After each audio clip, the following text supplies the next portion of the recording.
Hey, this is J.R. McNair, Velocity Radio. We are here at WeWork Tower Place in Atlanta, Georgia, doing some great things. We're having a holiday party, Christmas party in here. We're eating cupcakes and all that good stuff. So we're having a good time. And I met a wonderful person who is a member here at WeWork Tower Place, and she's doing some great work. When I walked by her and we spoke, and she told me about her work that she was doing in media, I said, hey, we need to interview you. We need to talk to you. We need to let the people know about what it is that you are doing. And so we have Bonnie from Binge Networks. Say hello, Bonnie. Hello, everybody. We're karaokeing today too at this party. That's correct. Yeah. We are karaokeing. So it's, we're singing Christmas carols and everything. So it's going to be a lot of fun. Listen, I'm very big on media. Of course, one of our divisions in our company is media, and of course, all the helping small businesses and entrepreneurs get in front of the people that they need to get in front of, and to get the word out about their companies.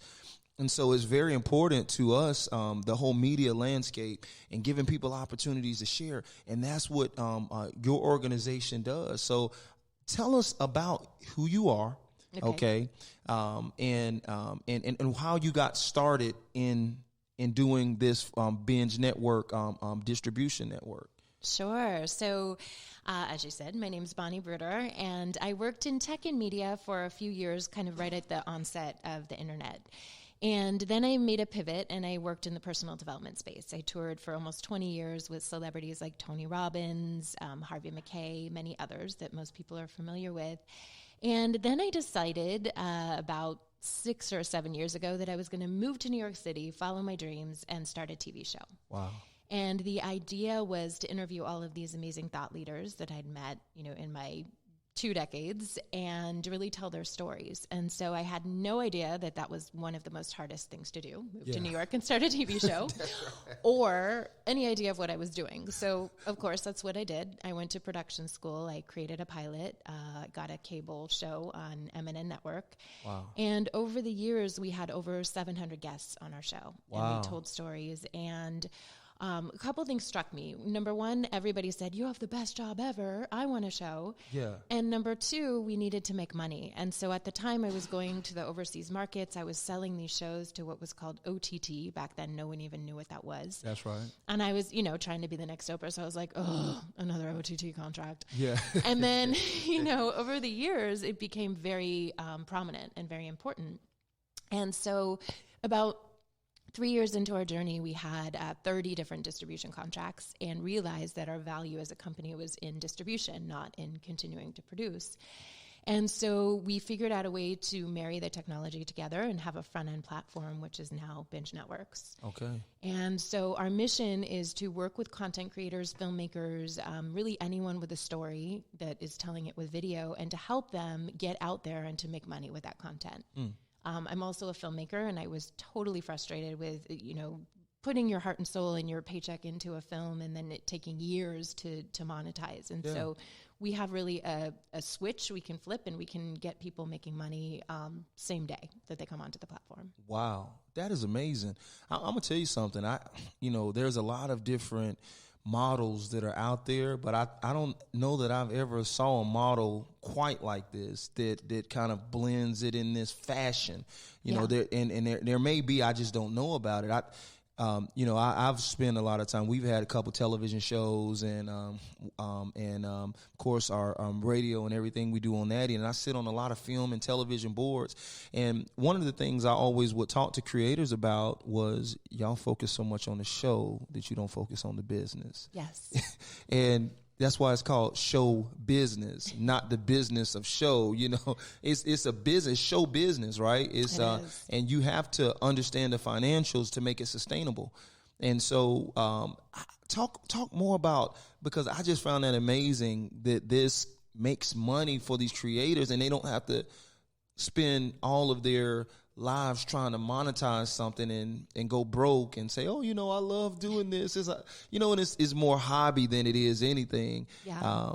But talk about, how you came up with this, and then, how can creators actually get this going for themselves? Like, do they need to have already an audience base? I mean, Yeah, sure. So it's funny. It is a business, the show business, and that is something you forget. And if you've ever made a film or made a video series, it is business. Like, you're up at 4 a.m., you're spending every dime that you have, and you're hoping that people see this content. And unfortunately, on a good day, somebody maybe gets a contract with Amazon Prime or Netflix, but unfortunately, financially, that's not necessarily the end all be all. That's right. So we wanted to create a different way to do this. And it was from hearing these conversations and these frustrations in the industry that we created Binge. And so when people come to us, we do charge a fee to build out their channel, to get distribution and syndication on 100 platforms, and to build them white label apps. But we literally have found a way to circumvent like years and years and hundreds of thousands of dollars of having to go to these networks individually and get a rep and get your content on there. And then once you're up and running, you can do a subscription channel, you can do pay-per-view, you can do just straight ad revenue. And we act as an aggregator for your content. So we will put it in these databases that we have. And then anything from like CNN or ABC on down to a blogger that might be doing a show on, karaokeing, and which we're doing today. If they use your video, you make some really decent money. Okay. An example, we have a partnership with Daily Motion. That's one of our 100 distributors. Oh, wow. And we had a video, and to be honest, it wasn't even that great. I don't want to say which one it was, but it was just something that someone put together with their iPhone, and it was on our platform, but it had to do with a specific topic, and it was pulled into a Daily Motion advertorial, and it generated $7,300 that day in ad revenue. Wow. So we're not talking, just like your YouTube, most people make a few cents here and there. At least that's how I was. It's ridiculous the amount of work you have to put in, unless you're ultra or uber celebrity there, that you can't really make any money from it. Right. Yeah. I mean, we have Roku's one of our biggest distributors. We have 100 distributors. I didn't get to say that as part of Binge. So when you have a channel on Binge, you're syndicated on 100 different platforms under the Binge umbrella. And then we also build white label apps with Roku and Amazon Fire. And on Roku, our apps are generating a couple $100 per month in ad revenue for our creators. So that over time adds up. It does. And it's really fun. Like, that's my favorite day, is writing commission checks, because I've been that person, and I've received like 5 cents from a distributor, and you're like, I spent $25,000 making that show. That's right. And so it's really fun to start to see this happen for people. We also just sold one of our shows. That's another thing. We've had networks approach us and say, hey, we love this show. We want an exclusive. And that was really great, because we got a check, up front for this small, it was their first season, their first web series that they did. And it was enough to get them to produce, to start to produce season 2. So it's a lot of fun. That is amazing. I'm going to, I have so many questions because one of my questions, production, how, so the creators really are there. Those are the ones that's focusing on production. Is there any standard that you all are setting as far as like what level of production, like what type of equipment they're using, like, because there's all different types of stuff that you can shoot with. And definitely. So in the early days, it was basically like if you had a video and a credit card that cleared, then you were a perfect client. Yeah.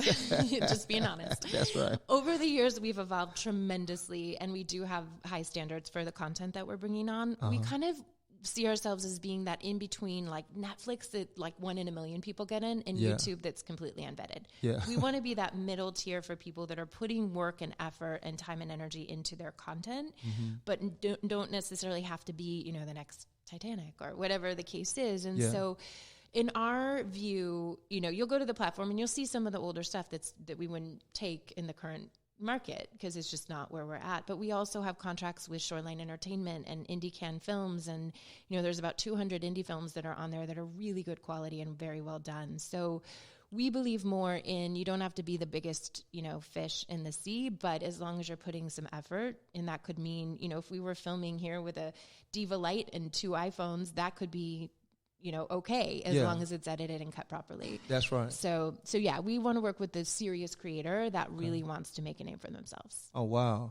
So, I was one of the advisors for the Atlanta 48-hour project, the film projects that they do.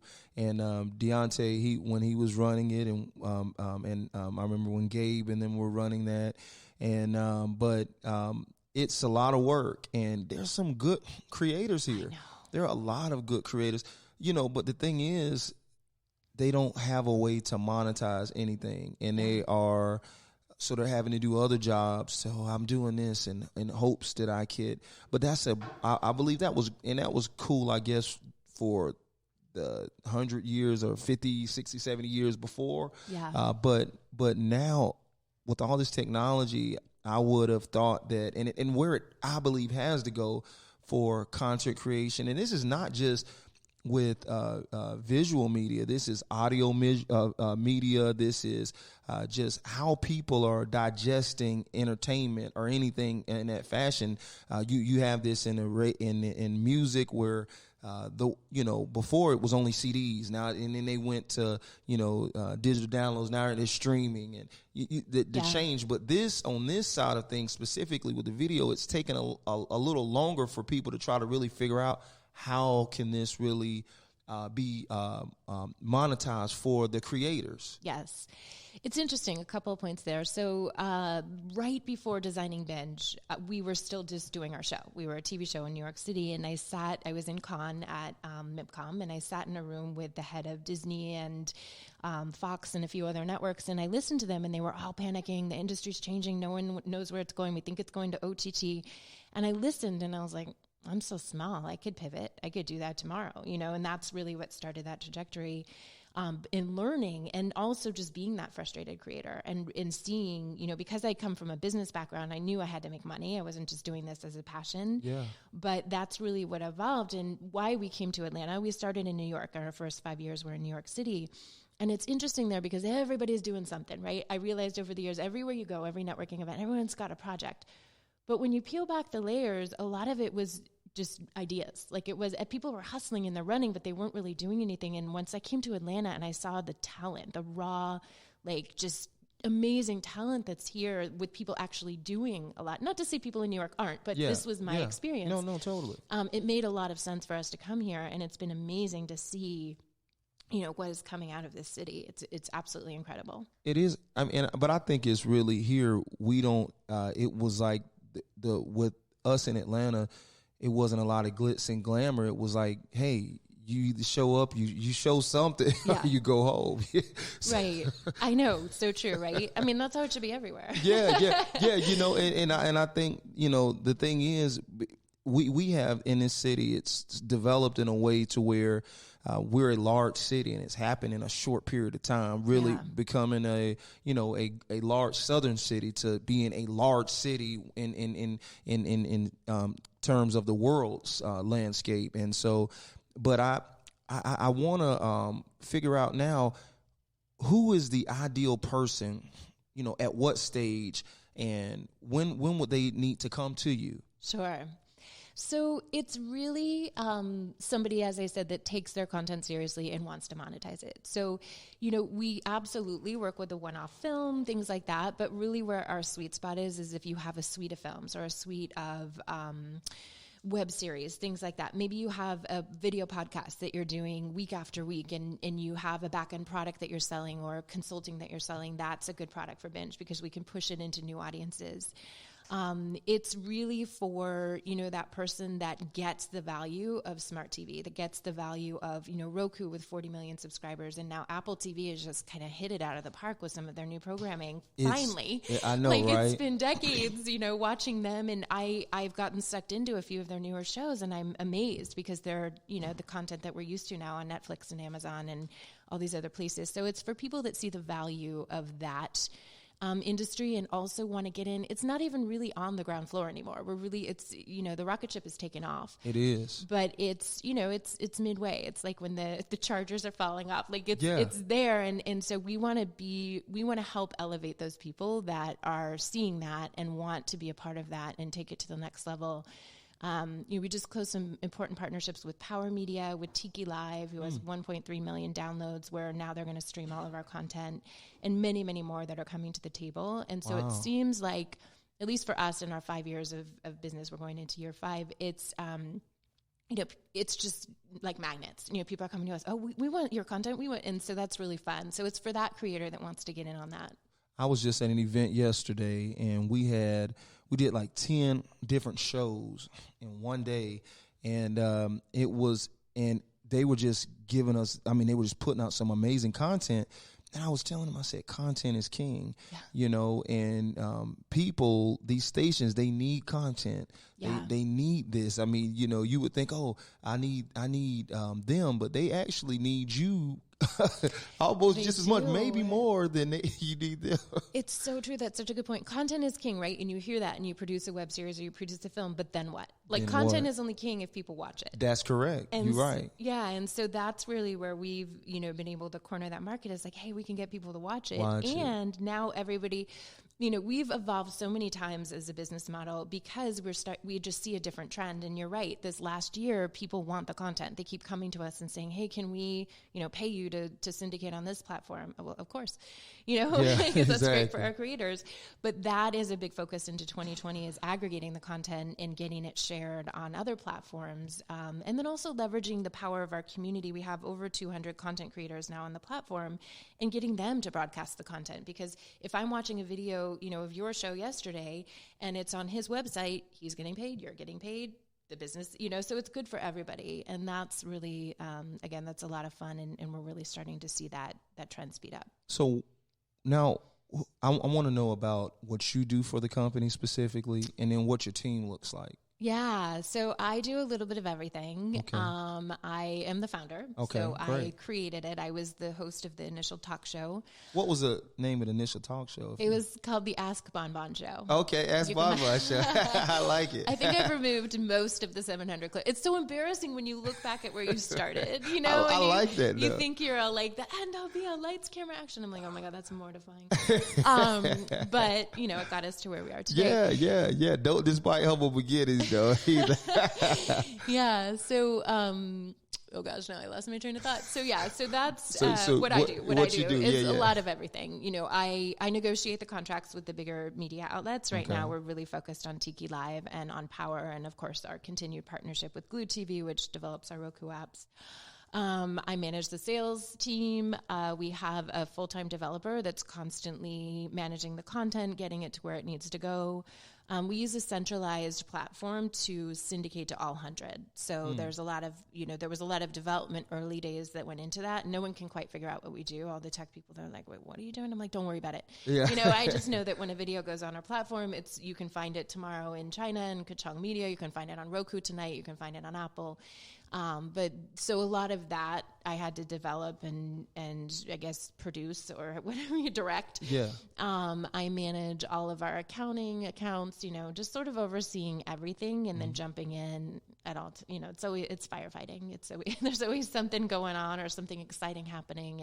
And so I'm involved in all those pieces. Wow. So what is the one thing that you all need to continue to grow? Is it more team members? Is it more people on your more content creators? Like, tell me about that. A couple of things. We always need more content creators. That's a given, because that's really the engine of what drives the viewers to want to watch Binge and drives revenues and all of that stuff. And then we need more viewers. just like anything else, the more people you have viewing the content, the better it is. We're adding in some viral capabilities. We, like I said, we have a widget that we can give you to put the content on your site to get more viewers. So we're always looking for ways for partnerships, even to, come in and say, hey, we can take you to the next level. Because of XYZ, we're just always committed to monetizing the content. That's it. It goes back to that core. So whatever helps do that, whether it's new creators, new viewers, new partnerships, we're always looking for that. Okay, that's great. So how do people get in touch with you? Yeah, so our website is the best way, bingenetworks.tv. On the top right, there's an application. You can find our media kit there that lists everything that we've talked about. You can also apply for a channel, and one of our producers will contact you and go through the best ways to monetize. And that's it. All of our contact details are there. That's awesome. I have 3 last questions for you. Okay. And number one is, where do you see Binge Networks in the next 5 years? So continued growth, absolutely. We want to be the source for the serious creator. So, we want to be, as I said, that in between a Netflix and YouTube that people, it's a household name that they know, oh, you got to get on Binge. Or, we want you telling you that you made, $10,000 this month on commissions. That's where we want to grow the company. And that's what we want to be known for. Yeah, that's awesome. And my last two questions are, what was your biggest mistake as an entrepreneur in this space, or just period? It doesn't have to even be with this business. And then what was your biggest win? Oh my goodness, so many mistakes to pick one. I feel like, what day, right? You're always making mistakes as an entrepreneur. I think for me, it would honestly be trusting the wrong people, meaning in the early days, you're bright-eyed and bushy-tailed and everybody comes to you with this solution or this idea or this thing that's going to take it to the next level. And, I fell for a few of those. And then I just really realized, no, my way is the right way. And it's slow and steady wins the race, and, keep working. And in the beginning days, I worked 16, 17 hours a day, 6-7 days a week. Sometimes, at the first year, I think I had 7 days off the entire year. Wow. So that was a big learning. Thankfully, it's not like that anymore. And I think the biggest win has just been continued growth year after year. We've doubled in sales every year. We've doubled in, not even doubled, I don't even know the percentage of content brought to the platform, and the bigger partnerships, like I said, with Shoreline Entertainment, which we have the Gatebreaker channel, and we have IndieCan Films, and we have Yoga Fit and Calm Pilates and things like that, Ultimate Pilates. And so those are really big wins for us. And that feels so good to go from, just hey, does anyone want to come to our platform? To really doing big deals, big contracts coming in on DocuSign. I'm I don't know. Yeah, right. You're reading through it. Yeah. So that's been really fun. And that's a lot, this last year has really brought a lot of that. Wow, that's amazing. Listen, you are on your way, and we're excited to see what Binge is going to be. I'm really excited. Now that I know about this, I'm going to be sharing it with people. Thank you. And you're doing some great things. And then the fact that you have just continued to refine it and get and move and keep going, this is such an interesting industry, that to be in it and be doing this for that long and still rolling, that's a great accomplishment. Thank you. And so we want to say continue, and we will look forward to seeing the great things that Bonnie and Binge are going to be doing across the world. So thank you so much. And this is J.R. McNair with Velocity Radio.